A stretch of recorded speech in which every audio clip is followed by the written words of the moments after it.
The decisive victory of Donald Trump is a reality, and with a majority on the Hill, he will restore the strong leadership in the White House. So what we should do? Firstly, we must invest much more into our security and defense to gain the respect in Washington to keep NATO alive.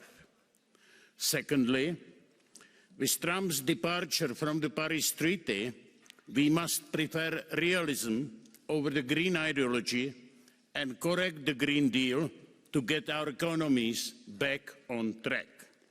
And thirdly, a real problem is Trump's mercantilism. Therefore, enormous responsibility would be on the new European Commission. It must engage immediately with Washington to avoid the escalation into trade wars that would seriously harm our businesses.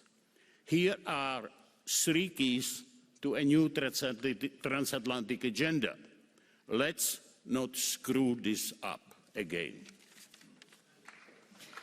Thank you. The next speaker is Mr. Kelleher. EU-US relations will change with a Trump victory and into the White House and also control of Congress.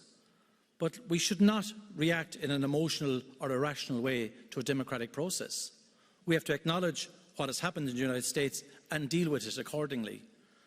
Our transatlantic alliance is a very old alliance. US troops have twice come to this continent to liberate us from fascism and from other forms of autocracy.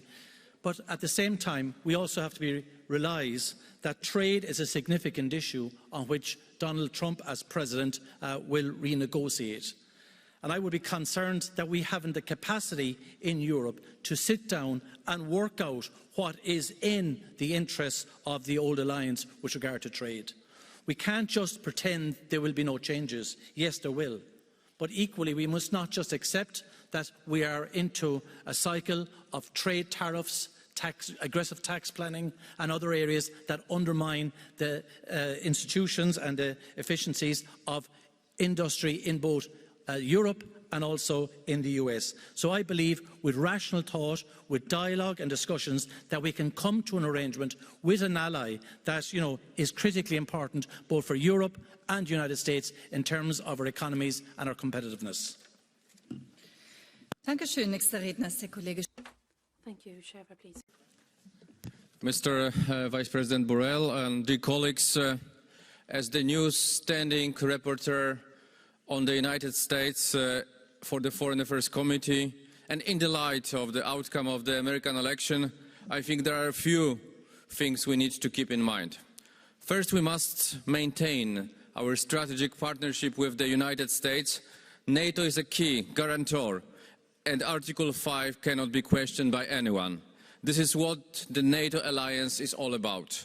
But we must remember, especially in this House of Democracy, we are the EU. We are a political union and we cannot be divided.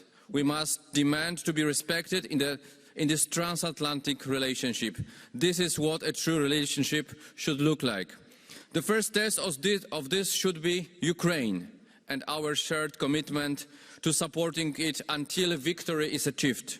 We must finish the job before 20th of January. No more red lines for Ukraine using Western weapons. And both the United States and European countries must speed up the delivery of weapons that Ukraine desperately needs. We are ready to stand the course. We are ready to cooperate with the new elected US officials. Thank you.